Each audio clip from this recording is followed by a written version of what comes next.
Millions of Americans are set to lose $600 of extra unemployment money each week. In Washington, some lawmakers want to keep that money coming, while others suggest a, quote, back-to-work incentive. I talked with financial professional Mike Kojonen tonight to break down these proposals and offer some advice on planning for the future. Okay, Mike, we'll start with the first question. We know some people are getting unemployment, at least at the state level. What is maybe especially the federal government doing to help people with unemployment? Well, as of right now, at the end of March, the CARES Act was signed. As unemployment hit record numbers and we fell into that recession, Donald Trump signed the CARES Act, which is $2.2 trillion, which did a couple of things. It gave those stimulus checks to adults who qualified income-wise. You had to fall in that income guidelines, $1,200 per adult and $500 for each child, which was great for those. But also, it extended unemployment benefits from the standard 26 weeks to 39 weeks. And it gave additional $600 per week to those unemployment benefits. But those checks are going to expire here July 31st. We got just about one more month left. It's crazy how much time has passed since this all began. I'm sure lawmakers now are starting to have different evolving ideas of how to help Americans financially. So what are some of those ideas that are on the table now? Yeah, the big one is right now the HEROES Act. It passed the House. It has yet to pass the Senate yet. And that's a $3 trillion bill that's been proposed. A couple things they're talking about with that HEROES Act is extending that $600 paycheck, unemployment paycheck, through the end of the year instead of July. And then also another round of stimulus checks. So that we don't believe it's going to pass as is. Unfortunately, there's others that are, unfortunately or unfortunately, depends where you're at. But others are saying, let's give incentives to go back to work. So instead of extending that out through the end of the year, what if we give a cash bonus to those who find new work? And so I don't think it's going to pass as is. They're going to have to modify it, but something will get done this summer. I know that. Okay.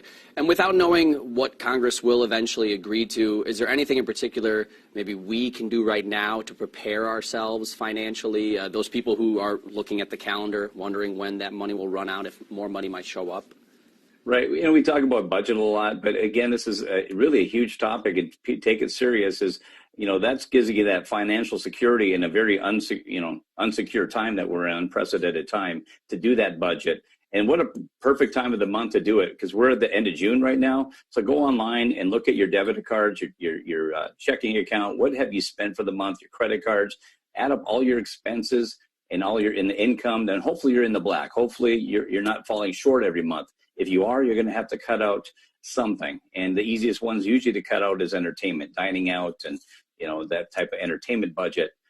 What I'm really recommending right now is look at doing a secondary budget for those who are unemployed, because what if that $600 check does not continue here in a month?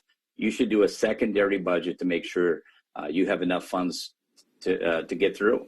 So just essentially preparing for that money to go and knowing how you're going to adjust your expenses going forward. Yeah, you have to plan ahead. It shouldn't be caught by surprise if this $600 has a bump in the road and July and maybe the new one doesn't pass till September. You have a month or two that you're really lean and tight. Mm-hmm. And especially when some people might have even been using that money to maybe save a little bit. Is that another aspect people need to focus on in general, how they're saving, whether or not they've been getting that money from unemployment checks as well? Yeah, saving, another thing I've been a big talker about for the years is telling my clients and others to have, while you're working, a big reserve account. 3 to 6 months of your expenses should be sitting in cash.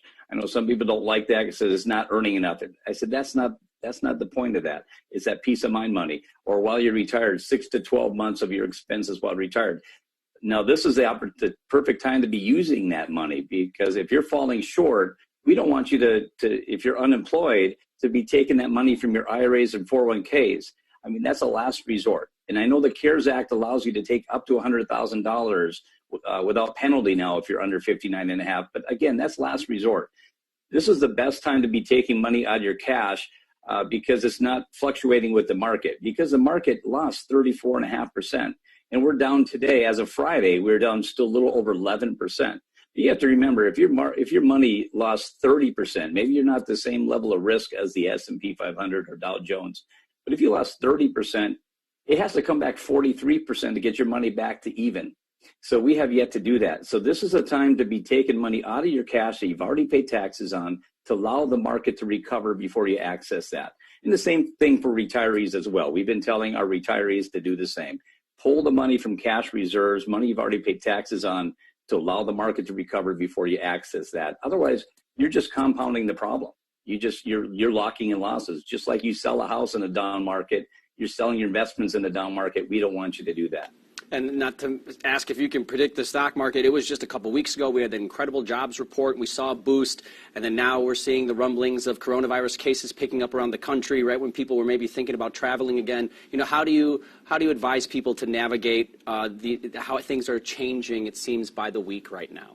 It is changing by the week, and that doesn't mean you don't stop investing. First of all, if you are working or you keep investing, and if you can increase those contributions, because when the market's lower than it was, that's a good time to buy.